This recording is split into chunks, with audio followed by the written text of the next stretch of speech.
Oke, shalom Bapak Ibu semua. Ya, hari ini saya dikasih judul topik tentang kesulitan versus peluang. Ya, nah Bapak Ibu sekalian, saya akan konteks kesulitan ini, saya akan mengkerucutkan, terutama kesulitannya bukan misalnya sakit penyakit, ya konflik rumah tangga. Saya nggak touch bidang itu, tapi saya akan lebih banyak ngebahas kesulitan terutama di dalam soal keuangan. Ya, 钱的问题. Kalau Anda ngerti itu bahasa Perancis, Bapak Ibu sekalian. Ya, jadi ini bicara duit. Ini yang sedang banyak terjadi di dalam dunia ini, Bapak Ibu. Kalau saudara lihat berita-berita di dunia ya, Bapak Ibu sekalian ya, dari hari ke hari semakin gak enak di kuping, bikin khawatir, bikin takut. Ya, inflasi di luar negeri udah sekian gitu kan ya. Perang Ukraina nggak selesai-selesai, harga barang mahal, BBM mahal dan sebagainya. Sehingga membuat kita semakin takut, semakin khawatir Bapak sekalian.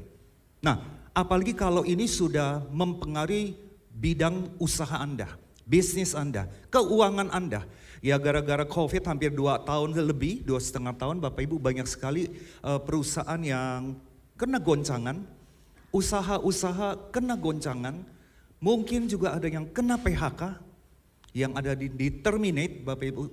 Dan juga banyak yang usaha kecil bangkrut. Ya saya ingat sekali, banyak sekali waktu tahun 2020-2021, ya di mana pengusaha-pengusaha kecil yang dagang di ITC Cempaka Mas, Bapak Ibu sekalian ITC Mangga 2, itu tutup tokonya karena PPKM. Kebingungan. Dan beberapa survive dan beberapa belum survive sampai hari ini. Nah ini adalah yang kita akan jadikan topik tentang kesulitan kaitan dengan uang. Ya, usahanya Anda, bisnisnya Anda, profesinya Bapak Ibu sekalian. Nah kita akan belajar bagaimana sikap yang benar, respon yang benar ketika kita menghadapi kesulitan dari satu tokoh yang sangat kita sering dengar, yaitu Yusuf, anaknya Yakub. Saya akan ceritakan Bapak Ibu sekalian highlightnya aja beberapa poin penting tentang Yusuf supaya saudara di-refresh kembali. Ya Yusuf itu sejak lahir ngalamin hidupnya seperti apa. Ya ini semua diambil dari Kejadian 37 sampai 39 Bapak Ibu sekalian. Saya bacakan ringkasannya buat Bapak Ibu ya. Nah Bapak Ibu sekalian, Yusuf ini Bapak Ibu sangat disayangi oleh papanya Yakub. Kenapa? Karena dia lahir dari istri yang tercinta yaitu Rahel. Nah sehingga Bapak Ibu sekalian karena disayang oleh papanya, Yakub sejak kecil, sejak brojol itu udah gak disukai oleh saudara kandungnya. Ya, nah lalu yang kedua fakta yang selanjutnya, Yusuf dikasih kemampuan, kasih karunia yaitu menafsirkan mimpi. Bahkan di usia kecil dia bisa menceritakan 2 mimpi. Di mana dua-dua mimpi itu menggambarkan bahwa saudara-saudaranya, bahkan ayah dan ibunya akan sujud menyembah Yusuf. Dan ini membuat Yusuf semakin dibenci oleh saudara kandungnya. Jadi saudara lihat ya, ini anak sejak lahir udah dibenci Bapak Ibu oleh saudara kandungnya. Itu penderitaan yang dialami. Ya, nah ketika usia 17 tahun, Yusuf disuruh Yakub mencari saudara-saudaranya yang sedang menggembalakan domba di kota lain. Ya, on the way Yusuf ditangkap oleh saudara-saudaranya. Saudara tahu ya, pengen dibunuh. Tapi salah satu saudaranya bernama Ruben, dia bilang jangan dibunuh. Kita jual aja deh. Ya, kita buang aja, maksudnya buang ke sumur kering. Nah, akhirnya ya Yusuf saudara dibuang. Akhirnya saudara tahu singkat cerita dia dijual. Dijual sebagai budak. Ya, ke kota ke Mesir Bapak Ibu. Dan Yusuf dijadikan budak pegawai istana, yaitu dari Potifar. Ya, ini adalah kira-kira pembantu raja lah Bapak Ibu sekalian ya. Nah, Alkitab mencatat ketika dia mengalami serangkaian kesulitan, tantangan hidup, Yusuf bekerja sangat baik sehingga dia dipercaya penuh oleh majikannya. Ya. Kemudian saudara juga cerita tantangan yang selanjutnya adalah dia dirayu oleh Potifar punya istri. Nah tapi Yusuf takut akan Allah. Dia menolak rayuan istrinya Potifar. Akhirnya istri Potifar kan fitnah dia. Singkat cerita, dia dipenjarakan saudara. Tapi ketika di dalam penjara, Yusuf berkelakuan sangat baik. Alkitab menulis hal itu. Sehingga dia dipercaya penuh oleh kepala penjara untuk mengurus narapidana yang lain. Nah, ketika Yusuf berusia kira-kira 28 tahun, Firaun mimpi saudara. Ya, saudara mimpi. Saudara udah tahu ceritanya, intinya Yusuf bisa membaca mimpinya raja, dan singkat cerita Bapak Ibu, Yusuf diberikan kepercayaan sangat tinggi karena kemampuannya dia. Nah Bapak Ibu, saudara kalau perhatikan serangkaian cerita Yusuf sampai usia 28 tahun. Yusuf menghadapi tantangan yang gak mudah, badai yang terus menerus. Nah Bapak Ibu sekalian, apakah Tuhan diam aja ketika Yusuf mengalami tantangan seperti itu? Kita akan baca di Kejadian 31, 9 ayat 1 sampai 6. Ya Bapak Ibu sekalian, Kejadian 39 ayat 1 sampai 6. Dikatakan begini, saya akan bacakan untuk saudara ya. Adapun Yusuf telah dibawa ke Mesir, dan Potifar, seorang Mesir, pegawai istana Firaun, kepala pengawal raja, membeli dia dari tangan orang Ismail yang telah membawa dia ke situ. Tetapi Tuhan menyertai Yusuf sehingga ia menjadi seorang yang selalu berhasil dalam pekerjaannya. Maka tinggallah ia di rumah tuannya orang Mesir itu. Setelah dilihat oleh tuannya bahwa Yusuf disertai Tuhan dan bahwa Tuhan membuat berhasil segala sesuatu yang dikerjakannya, maka Yusuf mendapat kasih tuannya dan ia boleh melayani dia. Kepada Yusuf diberikannya kuasa atas rumahnya dan segala miliknya diserahkan kepada kekuasaan Yusuf. Sejak ia memberikan kuasa dalam rumahnya dan atas segala miliknya kepada Yusuf, Tuhan memberkati rumah orang Mesir itu karena Yusuf. Sehingga berkat Tuhan ada atas segala miliknya, baik yang di rumah maupun yang di ladang. Segala miliknya diserahkan kepada kekuasaan Yusuf, dan dengan bantuan Yusuf ia tidak usah lagi mengatur apapun selain makanannya sendiri. Saudara, pelajaran penting apa dari cerita kisah kehidupan Yusuf Bapak Ibu sekalian? Saya mau sharing beberapa poin Bapak Ibu ini yang kita bisa bawa pulang untuk diri kita semua. Terutama yang saudara sedang mengalami tantangan soal keuangan. Pelajaran yang pertama Bapak Ibu, Yusuf tidak lari dari tanggung jawab terhadap berbagai tantangan. Ya, Yusuf kita belajar Bapak Ibu sekalian, dia sangat kuat kalau kita lihat. Saya waktu merenungkan kembali kisahnya Yusuf ini, saya tanya Tuhan satu pertanyaan. Tuhan, apa sih rahasianya yang membuat Yusuf itu kuat dan setia kepada Engkau? Nah Bapak Ibu, kita percayalah Yusuf itu percaya Tuhan. Ya, Yusuf percaya Tuhan. Kita banyak loh yang juga percaya Tuhan. Saya pada waktu zaman era COVID tahun 2020, 2021, banyak teman-teman di Komsel, di Kompak, percaya Tuhan. Ikut Kompak tiap pagi. Datang ikutan equipping online. Ikuti ibadah minggu. Percaya Tuhan, ada di dalam Tuhan Bapak Ibu. Tapi kenapa loyo? Kenapa gak punya energi Bapak Ibu sekalian untuk fight ketika kesulitan keuangan melanda keluarganya atau bisnisnya? No energy. Percaya Tuhan bahwa Tuhan adalah juru selamat. Tuhan adalah penolong. Percaya Tuhan ketika masuk hadirat Tuhan ada pertolongan.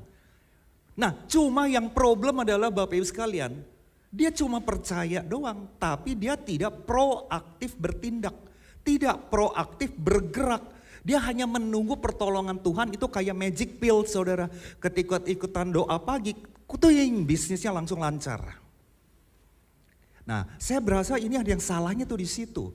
Jadi kesalahan apa yang kebanyakan dilakukan oleh orang, ya anak-anak Tuhan Bapak Ibu sekalian? Nah saya dapat satu jawaban. Ternyata banyak di antara kita Bapak Ibu sekalian, kita tidak menyadari yang namanya sense of abundance kalau bahasa Inggrisnya. Kalau bahasa Indonesianya adalah kesadaran akan kelimpahan dalam hidup kita. Kita nggak sadar Bapak Ibu sekalian, ketika kita percayakan hidup kita kepada Tuhan, Tuhan tuh udah kasih kita modal. Tuhan udah kasih kita sumber dayanya secara berlimpah. Nah, sense of abundance ini yang kita seringkali nggak aware. Kita udah tahu Coram Deo ya, kita 2-3 tahun ini kan belajar Coram Deo, bahwa hadirat Tuhan ada di depan kita. Kita udah sadar. Cuma yang seringkali kita nggak sadar adalah kita ini punya kelimpahan loh. Tuhan udah ngasih kita kelimpahan, Tuhan udah kasih kita modal, dan ini harusnya dijadikan sebuah titik balik untuk kita proaktif bertindak. Saya akan bacakan ya saudara beberapa ayat yang kaitan tentang sense of abundance, kelimpahan yang Tuhan udah kasih. Saya akan baca di Roma 15 ayat 13. Roma 15 ayat 13 dikatakan begini Bapak Ibu. Semoga Allah, sumber pengharapan, memenuhi kamu dengan segala sukacita dan damai sejahtera dalam iman kamu, supaya oleh kekuatan Roh Kudus kamu berlimpah-limpah dalam pengharapan. Berlimpah-limpah itu abundance ya Bapak Ibu. Filipi 4 ayat 19 juga dikatakan gini, Allahku akan memenuhi segala keperluanmu menurut kekayaan dan kemuliaan di dalam Kristus Yesus. Tuhan udah kasih modal kalau mau bahasa sehari-hari. Tuhan udah kasih sumber dayanya. Cuma modal dan sumber dayanya ini kita nggak pakai. Kita cuma doa, naikkan doa, panjatkan doa, Coram Deo. Bahkan mungkin pakai nangis-nangis saudara. Tapi kita nggak sadar. Tuhan udah bekali kita modal untuk bertindak. Kemampuan untuk bertindak. Bahkan di dalam 2 Korintus 9 ayat 8 dikatakan begini. Dan Allah sanggup melimpahkan segala kasih karunia kepada kamu, supaya kamu senantiasa berkecukupan di dalam segala sesuatu, dan malah berkelebihan di dalam berbagai kebajikan. Suatu saat ada seseorang datang ke saya perkirakan dia usia 52 tahun, ini pria Bapak Ibu. Dan dia bilang gini, Freddy, saya ini stres loh, bentar lagi saya pensiun. Dia kerja Bapak Ibu, jadi dia karyawan. 3 tahun lagi saya akan dipensiunkan, kan usia pensiun di Indonesia 55 tahun ya. Dan dia bilang begini, saya nggak tahu loh apa yang saya mesti lakukan secara keuangan habis saya pensiun. Saya bingung, saya mesti ngapain ya. Nah yang menarik statement dia yang selanjutnya, Freddy saya nggak punya apa-apa, saya nggak punya modal untuk saya bisa cari uang, saya stres. Saya udah setahun ini saya stres. Lalu Bapak Ibu sekalian, saya ambil secari kertas. Saya tulis sesuatu. Pak, kalau Bapak tadi bilang Bapak enggak punya apa-apa sehingga Bapak stres. Bapak bingung, usia 55 tahun Bapak nggak mau cari duit, nggak tahu caranya gimana. Pak, saya tulisin ya Pak ya. Sebetulnya Bapak tuh kaya loh Pak. Lalu dia bingung, kaya? Tabungannya saya aja nggak punya, duit saya buat sekolahin, kuliahin anak aja pakai ngutang, gimana kaya? Oke Pak, saya tulisin ya Pak ya. Yang pertama nih Pak, Bapak punya kekayaan. Bapak tuh sebenarnya punya modal banyak. Yang pertama Pak, pengalaman Bapak. Yang kedua, keterampilan Anda. Yang ketiga, networknya Anda. Yang keempat, Anda itu orangnya top chair, pinter, cerdas. Yang kelima, Anda sehat, masih bisa jalan, masih bisa melihat, masih bisa mikir. Anda bangun pagi itu jalan aja, bisa jalan, bisa lari. Tanpa ada tabung oksigen, itu udah modalnya Anda. Dan seterusnya, dan seterusnya, dan seterusnya Bapak Ibu.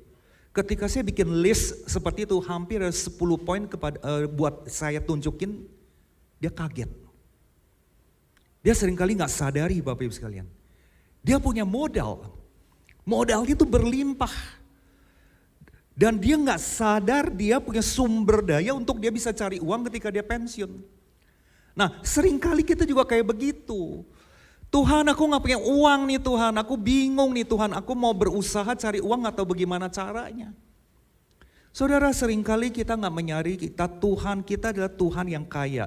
Tuhan kita Tuhan yang sudah memberikan kita kasih karunia dan kemampuan. Tuhan yang sudah memberikan kita sumber daya. Cuma kita seringkali nggak aware.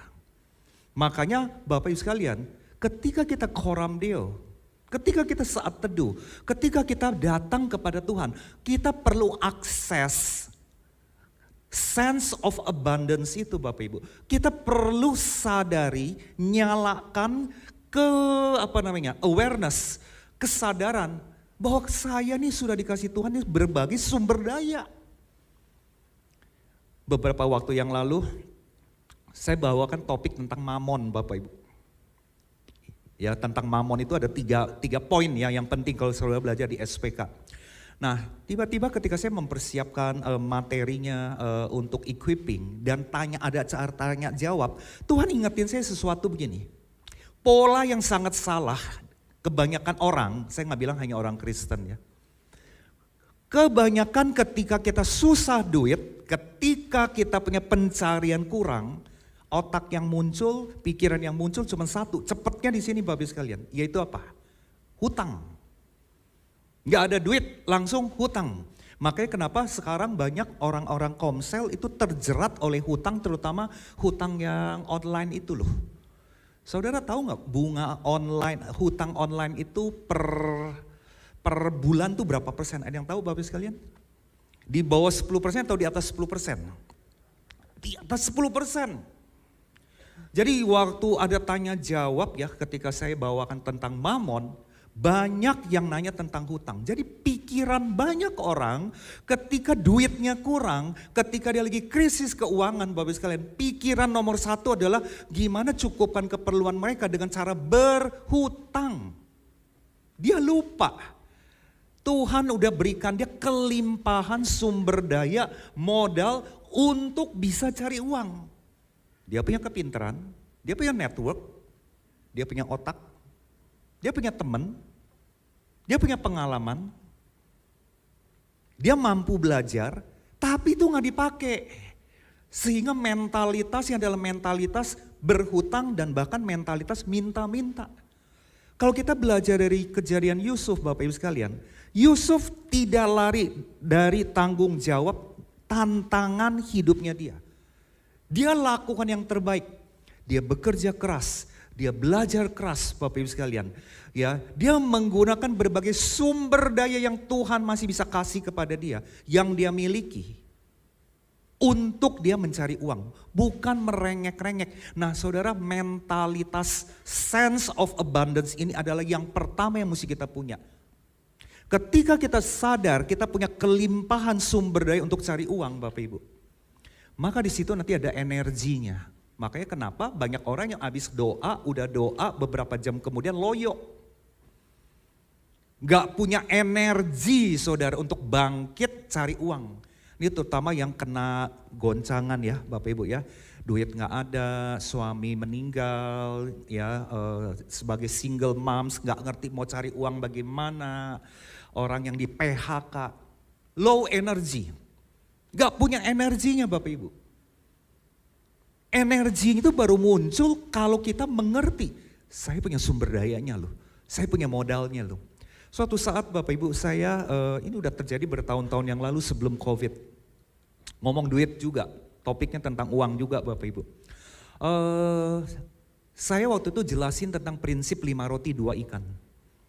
Ya, jadi ketika kita belajar tentang prinsip 5 roti 2 ikan, waktu itu kan Yesus habis khotbah di depan 5.000 orang. Dan udah sore hari, betul gak? Nah kemudian murid-murid bilang, lapar, misalkan kira-kira gitu ya. Udah sore nih, tempat kita nih jauh nih, di bukit. Makanan dari mana? Yesus cuma nanya begini, apa yang ada? Kamu punya apa? Nah ini yang disebut sense of abundance mentality Bapak Ibu. Kesadaran bahwa kita nih punya sumber dayanya loh. Yesus ingetin murid-muridnya, punya apa?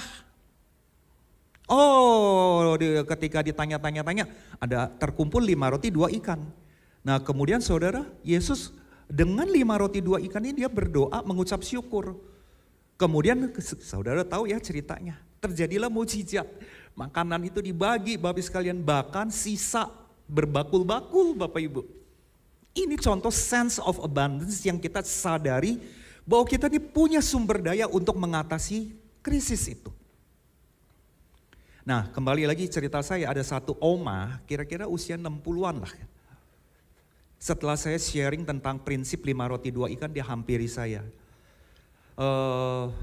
Pak Freddy, terima kasih ya untuk firmannya, aku dapat pencerahan katanya. Kira-kira 4 bulan kemudian saya datang lagi ke tempat itu. Ini Abalaf di area lain Bapak Ibu. Dan dia bilang, dia datang dengan senang banget. Dia bilang, Pak Freddy saya mau kesaksian nih katanya. Waktu 4 bulan selalu saya ketemu Pak Freddy, kami, anak saya, ya mantu saya itu lagi nganggur semua. Gak ada kerjaan. Dan kita untuk sehari-hari kalau gak ngutang, minta sama belas kasih orang lain. Tapi ketika saya mendengar prinsip 5 roti 2 ikan itu, dia bilang, saya dapat pencerahan. Ya, waktu saya cerita tentang 5 roti 2 ikan, saya tanya dia, tanya jemaat waktu itu, apa sumber daya yang kamu punya? Apa yang kamu bisa lakukan? Ya kayak Yusuf Bapak Ibu, dia gak merengek kemana-mana. Dia gak lari dari tanggung jawab. Ketika dia masuk ke penjara Bapak Ibu sekalian, dia lakukan yang terbaik melayani narapidana yang lain sampai dia diangkat. Ketika dia direkrut oleh Potifar, dia lakukan yang terbaik sampai dia jadi house manager Bapak Ibu. Lakukan yang terbaik dari apa yang dia bisa. Nah saya tanya juga kepada jemaat waktu itu, kamu punya apa? Kamu bisa apa? Kamu punya skill apa? Kamu punya network apa? Pakai itu. Nah si tante ini ya, si oma ini bilang, waktu Pak Freddy ngomong kayak gitu, saya jadi ingat saya pinter bikin kue kering. Dan dia bilang salah satu kue kering yang paling banyak orang suka adalah kue kering lidah kucing ya, betul ya. Lidah kucing dia bilang. Nah mulai hari itu besoknya saya langsung bikin lidah kucing, saya kasih sampel ke teman-teman dekat. Dan orang suka, orang pesen, Pak Freddy puji Tuhan 4 bulan sampai hari ini Bapak, saya sudah bisa mencicil hutang saya. Saya udah bisa survive, saya kerahkan anak-anak saya nganggur juga bikin kue kering lidah kucing. Nah ini Bapak Ibu sekalian, ini yang disebut, kita perlu sadari loh. Kepekaan kita, kesadaran kita udah punya resourcesnya, sumber dayanya ini. Cuma sumber daya ini kita gak mau pakai, kita mau shortcut dengan cara apa Bapak Ibu sekalian? Ngutang aja udah. Atau minta. Wah itu yang kayak begitu saya banyak mendengar Bapak Ibu ketika acara tanya jawab ya di forum-forum equipping yang ngebahas duit. Nah saudara, jadi mulai hari ini kita perlu sadari. Saya mau ajak saudara menyadari, boleh gak Bapak Ibu, setengah menit aja Bapak Ibu tutup mata. Saya mau Roh Kudus bicara spesifik kepada Bapak Ibu saat ini juga. Saudara jawab pertanyaan saya. Sumber daya apa yang berlimpah yang Tuhan sudah kasih saudara? Saudara pikirkan. Kepintaran apa? Pengalaman apa, kemampuan apa yang Tuhan sudah kasih. Yang selama ini saudara kurang menggarapnya. Kurang maksimalkan.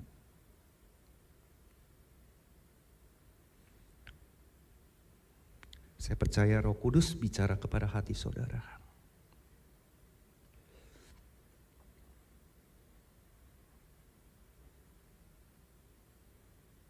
Oke, saudara boleh buka mata.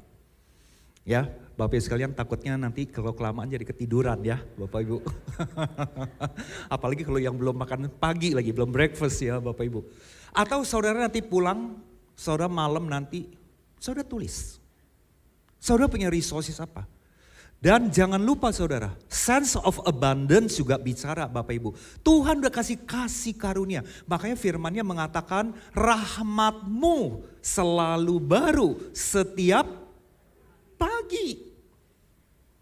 Itu udah modal Bapak Ibu. Ketika kita menyadari kita punya resources, kita punya modal, kita punya sumber daya Bapak Ibu. Itu yang membuat kita punya energi Bapak Ibu menghadapi berbagai kritis.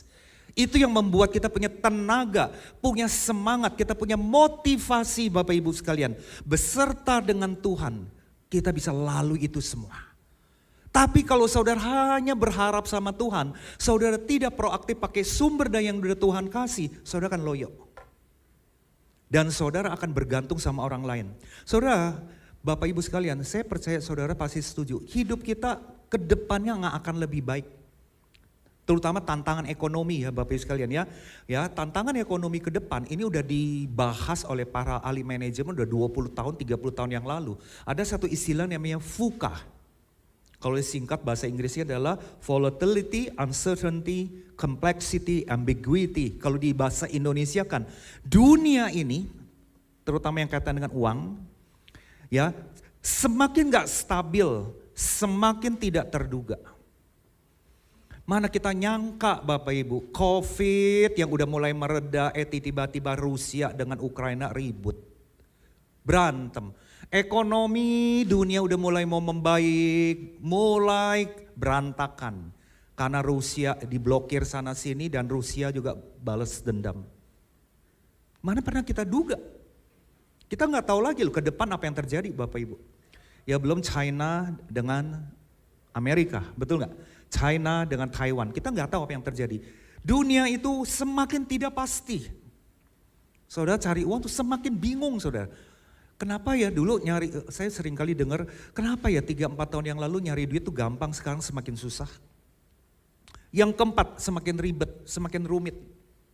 Dunia semakin rumit, semakin membingungkan Bapak Ibu sekalian. Ketika saudara menghadapi situasi seperti itu, apakah kita lari atau kita mau bertahan? Nah Bapak Ibu, saya mau ceritakan fakta gara-gara COVID Bapak Ibu. Di Jepang ada satu fenomena yang bernama hikikomori.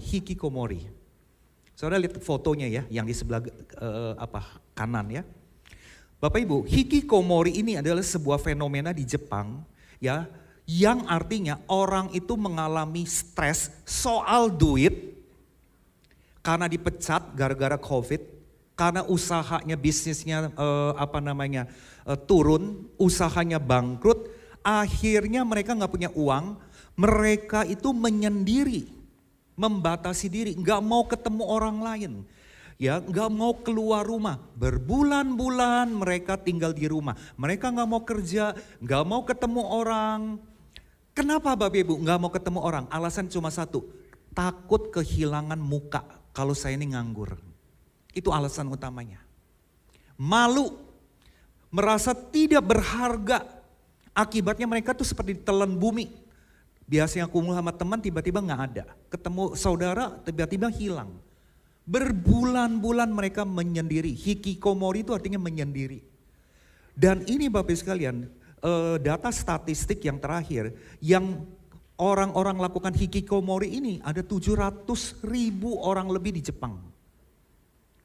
Jadi ini adalah tempat pelarian, hiding place-nya mereka Bapak Ibu. Dan saya mendengar psikolog di Indonesia waspadai anak-anak saudara ya, karena orang Indonesia itu kan tergila-gila budaya Jepang dengan budaya Korea. Ini bisa ditiru loh saudara oleh anak-anak muda. Dan hikikomori Bapak Ibu sekalian, kalau kelamaan akan berlanjut apa? Bunuh diri. Nah, jadi ada 3 respon ketika kita mengalami krisis Bapak Ibu sekalian.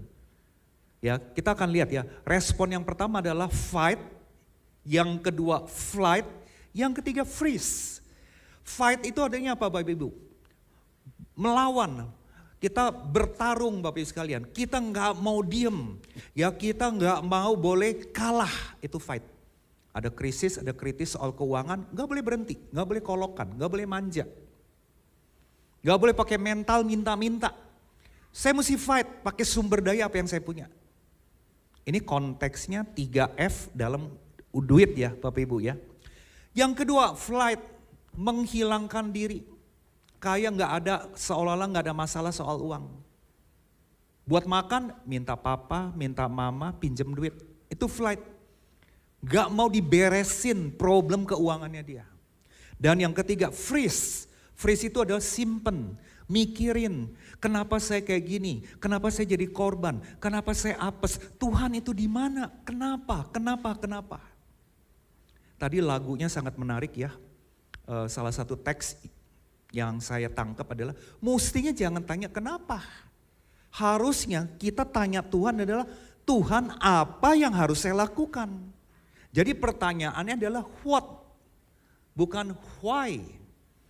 Orang yang freeze Bapak Ibu itu dia akan overthinking. Dia akan berpikir kenapa ya saya begini ya, kenapa saya begitu ya. Meratapi dirinya Bapak Ibu. Nah sekali lagi kalau kita lihat Yusuf Bapak Ibu sekalian.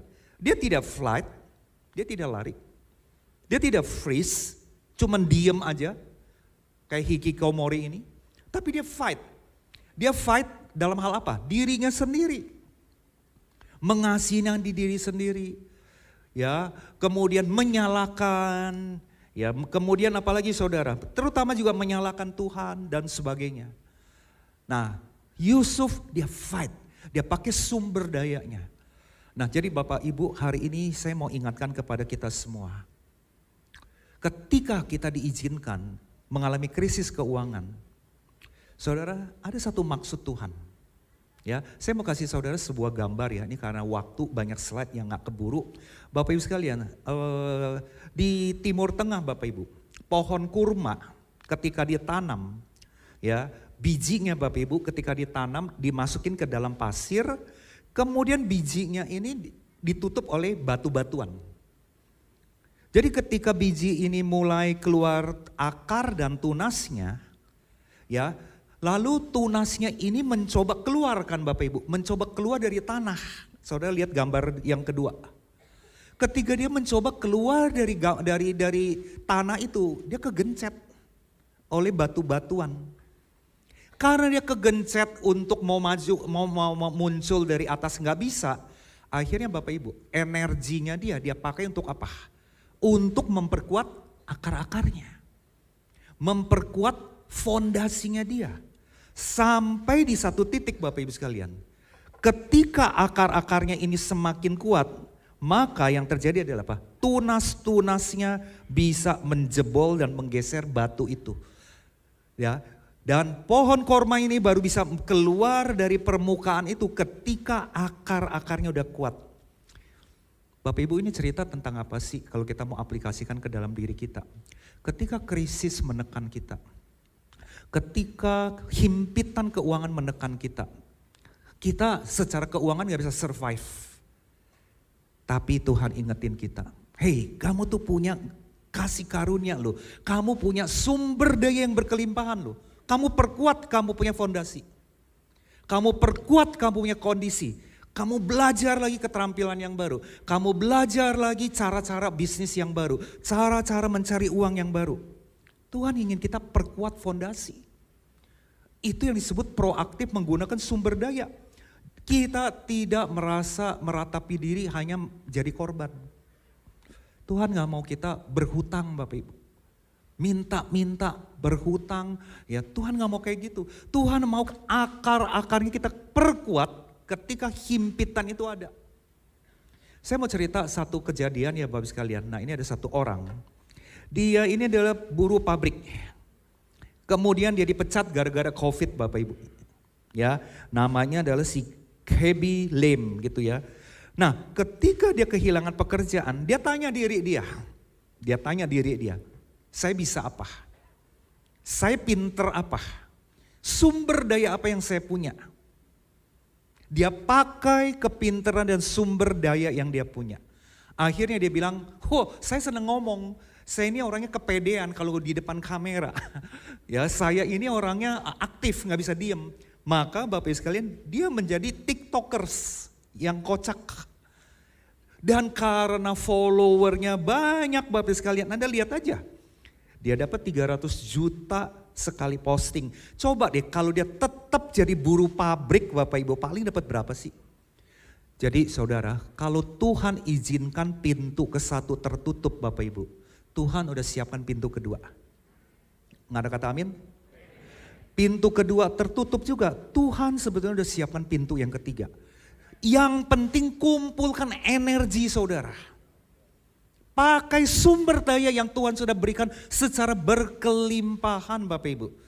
Dan tetap bergantung kepada Tuhan. Ada satu lagi cerita yang terakhir dari saya. Nah ini adalah seorang pilot.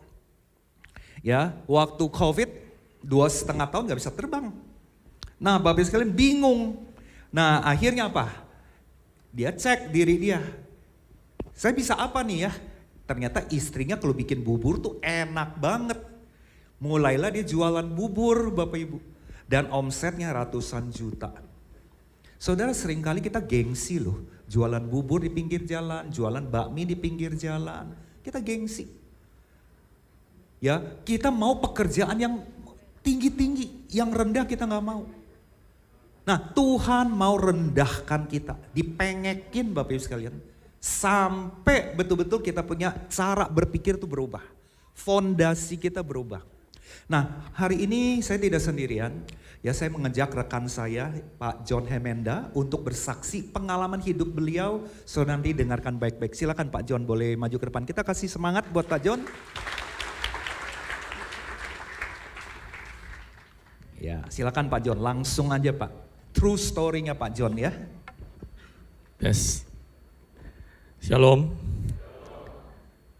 Sekian tahun saya sudah tidak beribadah lagi di tempat ini. Puji Tuhan saya diminta Pak Freddy hari ini untuk melengkapi. Firman Tuhan sudah lengkap sebenarnya, saya ingin membagikan kesaksian. Kebetulan topik yang diambil ini mirip dengan kejadian yang pernah saya alami tahun 2003 ya. Saya diizinkan Tuhan untuk masuk dalam masa pembuangan. 8 tahun lebih saya mengalami masa gelap dalam hidup saya, itu saya ditahan di penjara. Pertama di Bareskrim 4 bulan, kemudian di Cipinang dipindahkan ada 2 tahun lebih, kemudian ditransfer ke Sukamiskin ada 5 tahun, dan terakhir dipindahkan ke Cibinong. Pak John, sebelum di penjara kondisi ekonominya Pak John gimana? Wow, sangat luar biasa. Saya berkelimpahan dalam berkat Tuhan, usaha saya diberkati Tuhan luar biasa. Tapi kemudian tahun 2003 Tuhan izinkan saya mengalami satu masalah, dan seperti kejadian yang terjadi dengan Ayub.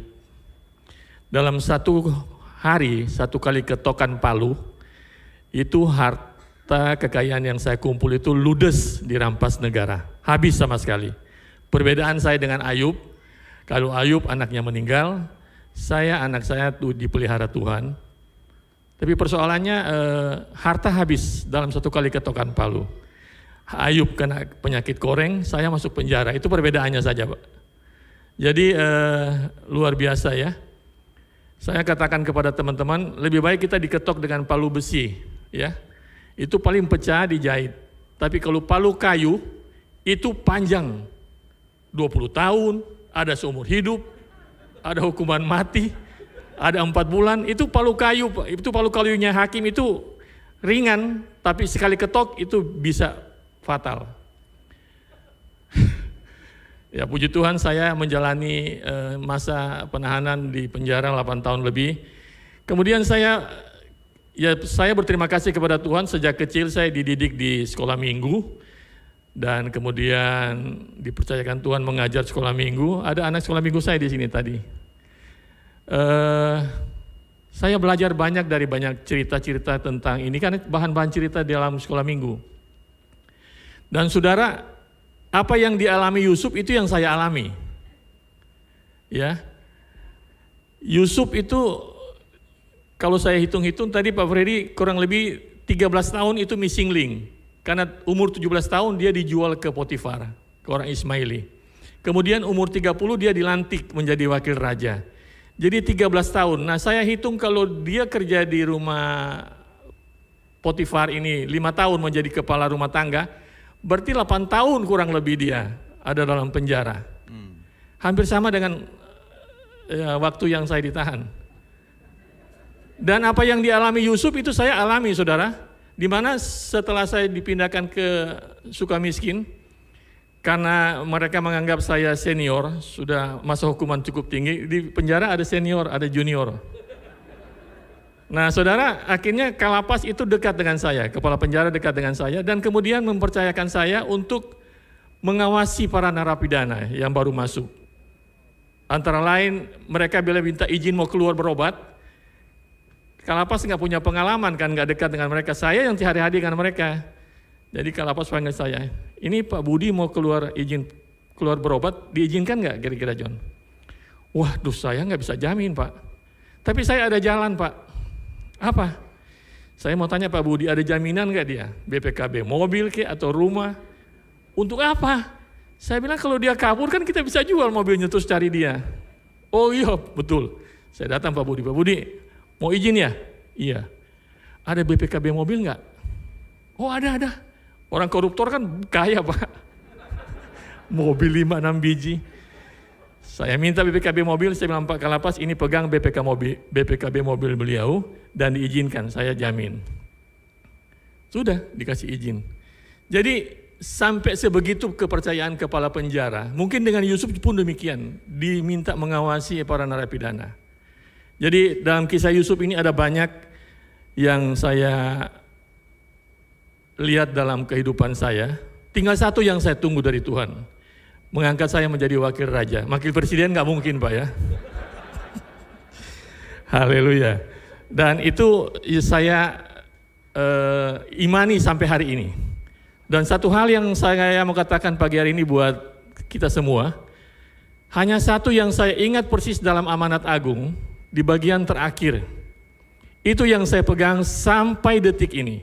Dikatakan itu, dan ada titik sebelumnya, dan ketahuilah aku menyertai engkau sampai kesudahan alam. Harusnya itu yang dipegang oleh umat Tuhan hari-hari ini. Jaminan dari Tuhan. Jaminan dari Pak Budi aja kita sudah senang ya. Apalagi yang menjamin Tuhan. Dan kalau bahasa Manado katakan, supaya ngoni tahu, kita menyertai ngoni sampai kesudahan alam. Nah itu jaminan yang luar biasa. Saya pikir anak-anak Tuhan tidak perlu mengalami stres yang berlebihan dalam menghadapi kesulitan ekonomi. Karena ekonomi tidak akan pernah membaik. Wahyu sudah katakan secupak gandum sedinar harganya. Itu secupak gandum sedinar itu harga orang kerja sehari. Kalau orang kerja harian sekarang tukang 150.000 per hari kita bayar, berarti nanti beras itu bisa 150.000 per kilo. Itu jangan kaget saudara. Saudara sudah banyak dengar firman Tuhan, tidak perlu kaget. Ya Pak Freddy. Tidak akan pernah membaik keadaan seperti yang dahulu. Tadi lagu katakan, nyatakanlah lagi seperti yang dulu. Itu mujizat, bukan ekonomi. Ekonomi tidak akan pernah membaik. Jadi saya mau katakan pagi hari ini bagi kita semua, saya confirm dengan apa yang kisah Yusuf. Saya mau katakan pada saudara sekalian pagi hari ini, kalau saya Tuhan tolong sampai hari ini, saudara juga Tuhan tolong. Amin. Kita semua anak-anak kerajaan Allah. Itu yang saya mau bagikan kepada kita semua. Saya hari ini bukan sudah berkelebihan ya, tanya Pak Abraham, ada Ibu Rina. Saya masih dalam keadaan pas-pasan saudara. Pas mau makan ada duit. Pas mau berangkat ada tiket. Pas mau bayar sesuatu ada duit. Tidak berkelebihan. Seperti doa Yesus. Cukupkanlah pada hari ini makanan kami yang secukupnya. Dan saya mau katakan pagi hari ini bagi kita semua yang diberkati Tuhan, dengar baik-baik firman Tuhan dan simpan. Dan bila sesuatu terjadi enggak usah kaget, karena 2000 tahun yang lalu keadaan dunia sudah ditulis dalam Alkitab. Tuhan memberkati Pak Freddy. Amin. Terima kasih Pak John. Ya. Saudara, seperti Tuhan bicara kepada Yusuf, Tuhan menyertai kamu. Maka dia juga akan menyertai kita semua. Amin Bapak Ibu sekalian. Saya akan akhiri dengan satu cerita Bapak Ibu sekalian. Ada satu orang bernama Pak Budi juga namanya, Budi ya. Dia senang main gitar, dia senang bikin lagu. Ya, nah suatu saat dia bikin sebuah lagu, tapi lagunya itu nggak laku. Nggak beredar kemana-mana, ya cuma dia simpen aja. Nah sampai satu saat ketika dia melayani Tuhan segala macam, dia dikasih penyakit jantung. dan fisiknya sangat lemah. Dari tahun ke tahun dia harus terapi, dan terapinya mesti di kota lain. Karena dia dari kampung, Bapak sekalian. Sementara untuk terapi duitnya sangat kekurangan. Istrinya harus banting tulang untuk kerja di kota lain juga. Sehingga mereka jarang ketemu. Satu lagi terapi penyakitnya, satu ya Bapak sekalian adalah karena ekonomi harus kerja. Nah singkat cerita Budi ini meninggal. Dipanggil Tuhan. Dan ketika dipanggil Tuhan istrinya Bapak sekalian mengingat, ada satu lagu yang dia pengen putar. Pengen bagikan kepada teman-teman yang sudah melayani keluarganya mereka. Dan akhirnya lagu itu diputar Bapak sekalian. Lagu itu Bapak sekalian adalah ekspresi dari hatinya Budi. Bahwa dia bilang dalam lagu itu intinya Tuhan itu baik. Apa yang Tuhan izinkan semua itu Tuhan itu baik. Tuhan tidak pernah meninggalkan kita ketika kita mengalami kesulitan. Jadi jangan tinggalkan Tuhan. Sebelum dia meninggal, dia juga katakan kepada istrinya, aku percaya Tuhan akan pelihara kamu dan anak. Dia cuma punya satu anak. Ketika aku dipanggil Tuhan, Tuhan akan pelihara kamu. Nah saudara, ketika lagu ini menjadi top, ya mendengung di mana-mana, beredar di mana-mana, Bapak sekalian, bahkan lagu ini sudah diterjemahkan di dalam 2 bahasa, yaitu bahasa Inggris dan bahasa Jepang. Nah, dia dapat royalti lagunya. Jadi istrinya ini dipelihara oleh lagu yang diciptakan suaminya. Dan judul lagu itu adalah Semua Baik. Mari kita dengarkan liriknya, saudara, sambil saudara boleh hayati kata demi kata.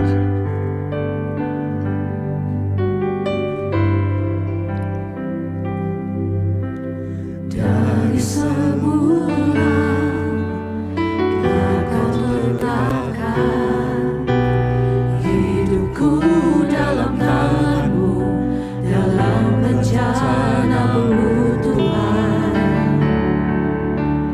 Rencana indah Kau siapkan bagi masa depanku yang penuh harapan. Semua baik, apa yang telah Kau perbuat di dalam hidupku. Semua baik, sungguh teramat baik. Kau jadikan hidupku berarti. Saya ingin musik slow aja, temponya kita perlambat ya. Temponya kita akan perlambat ya. Kita refnya aja.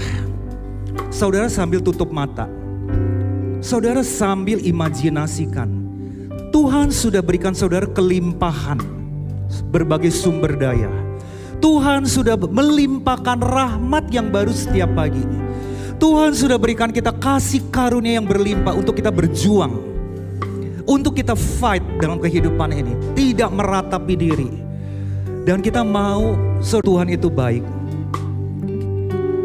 Semua baik. Semua baik. Apa yang telah Kau perbuat di dalam hidupku. Semua baik, sungguh teramat baik. Kau jadikan hidupku berarti. Sekali lagi saudara nyatakan, confess iman saudara lewat refnya ini. Semua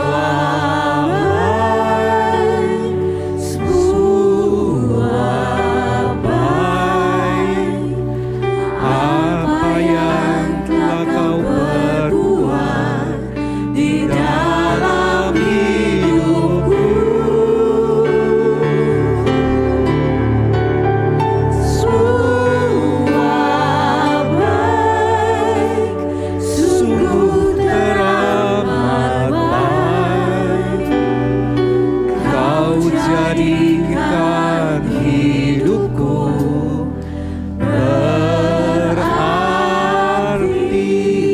Hanya musik saja, musik slow saja.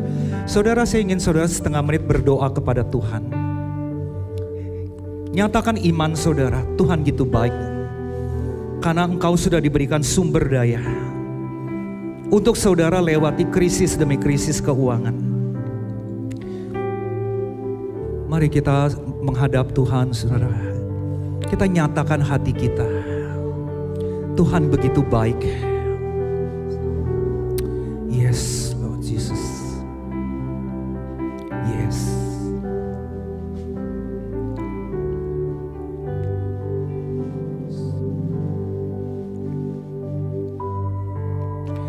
Thank you, Lord Jesus. Thank you, Lord. Engkau begitu baik, Tuhan. Engkau sudah memberikan kami berkelimpahan berbagai sumber daya yang Engkau berikan. Tuhan, aku mengucap syukur. Kami mengucap syukur, Tuhan. Kalau Engkau memampukan kami untuk bisa lewat krisis demi krisis, itu bukan kami kuat gagah kami. Itu karena dari Engkau. Itu adalah sumber dari Engkau. Thank you, Lord Jesus. Terima kasih.